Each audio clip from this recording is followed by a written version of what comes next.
اعوذ باللہ من الشیطان الرجیم، بسم اللہ الرحمن الرحیم۔ السلام علیکم معزز ناظرین، امید کرتا ہوں آپ سب خیریت سے ہوں گے۔ معزز ناظرین، آج ایک بار پھر حاضر ہوئی ایک نئی ویڈیو کے ساتھ۔ اگر آپ میرے چینل پر نئے ہیں تو براہ کرم چینل کو سبسکرائب کریں، ویڈیو کو لائک کریں اور آگے شیئر کریں تاکہ دوسروں تک پہنچ سکیں۔ معزز ناظرین، آج کی ویڈیو میں ہم حضرت ابراہیم علیہ السلام کا واقعہ سنیں گے، جس نے سارے بت توڑ دیے لیکن ایک بڑی بت کو چھوڑ دیا اور اس کے کندھے پر کلہاڑی رکھ دیا۔ تو بسم اللہ کرتے ہیں، ویڈیو کو آخر تک دیکھیے۔ حضرت ابراہیم علیہ السلام کا ذکر قرآن شریف میں 86 جگہ آیا ہے۔ حضرت ابراہیم علیہ السلام بہت ہی بڑے نبی گزرے ہیں۔ دنیا میں جب بت پرستی کا زور ہو گیا، لوگ بتوں کو بناتے اور خود ان کی پوجا کرتے۔ حضرت ابراہیم علیہ السلام کے والد بھی بت بناتے تھے اور بتوں کو خدا سمجھتے تھے۔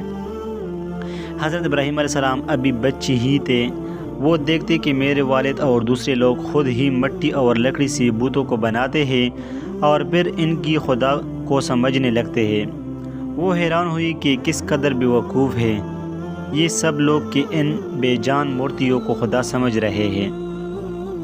حضرت ابراہیم علیہ السلام ان لوگوں سے کہتے کہ تم لوگ کیوں ان بتوں کو پوجتے ہو؟ یہ تمہیں نہ کوئی نفع دے سکتے ہیں نہ نقصان۔ مگر وہ جواب دیتے کہ جو ہمارے باپ دادا کرتے وہی ہم کر رہے ہیں۔ ایک روز ان لوگوں کا شہر سے باہر کوئی بڑا میلہ ہوا۔ یہ سب لوگ اس میلے میں شریک ہونے شہر سے چلے گئے۔ حضرت ابراہیم علیہ السلام اس میلے میں نہ گئے۔ ان کے پیچھے حضرت ابراہیم علیہ السلام ملک کے سب سے بڑے بت خانے میں گئے اور وہاں سب بتوں کو توڑ ڈالا سوائے ایک سب سے بڑے بت کے، اور کلہاڑی جس سے سب بتوں کو توڑا وہ اس بڑے بت کے کندھے پر رکھ دی، جس سے یہ معلوم ہوتا تھا کہ یہ سب اسی نے توڑ دیے ہیں۔ لوگ جب واپس آئے اور انہوں نے بتوں کی یہ درگد دیکھی کہ کسی کا سر نہیں تو کسی کا پیر نہیں، تو بہت غصہ ہوئی کہ یہ حرکت کس نے کی۔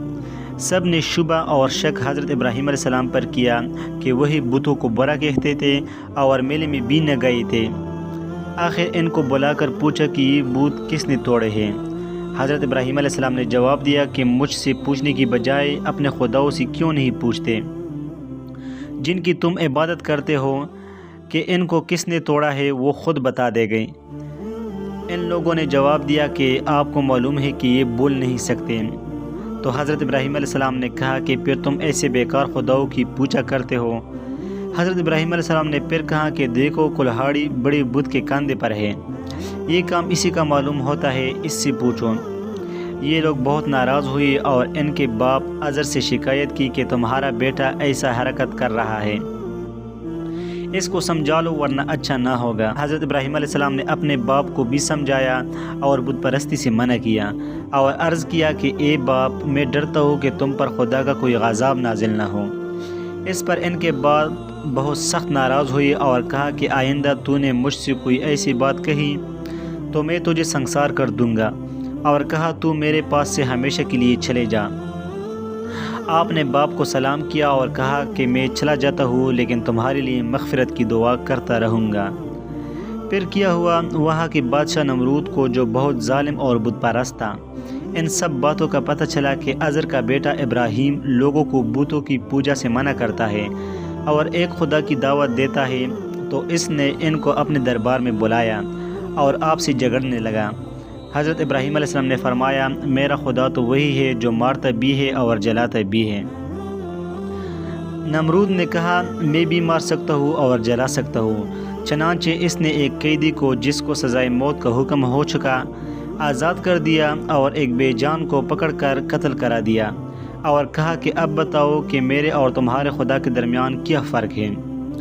حضرت ابراہیم علیہ السلام نے کہا کہ میرا رب ہر روز سورج مشرق سے نکالتا ہے، تم اسے مغرب سے نکال دو۔ اس پر نمرود لاجواب ہو گیا اور حکم دیا کہ ابراہیم علیہ السلام کو زندہ جلا دیا جائے۔ چنانچہ بہت سی لکڑی اکٹھی کی گئی اور ان میں آگ لگائی گئی۔ جب آگ کی بھڑک اٹھی اور اس کے شعلے آسمان کی خبر لانے لگے تو حضرت ابراہیم علیہ السلام کو اس میں پھینک دیا، مگر وہ آگ خدا کے حکم سے ٹھنڈی ہو گئی اور آپ کو آگ سے کوئی تکلیف نہیں ہوئی۔ اس طرح جو لوگ اللہ تعالیٰ کے کہنے پر چلتے ہیں، اللہ پاک ان کو ہر تکلیف سے بچا لیتا ہے اور ان کے لیے آسانیاں ہی پیدا کر دیتا ہے۔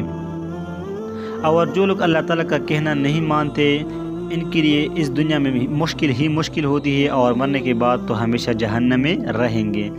دوستو یہ تھی حضرت ابراہیم علیہ السلام کا واقعہ۔ امید کرتا ہوں ویڈیو آپ کو پسند آئی ہوگی۔ وما علینا الا البلاغ۔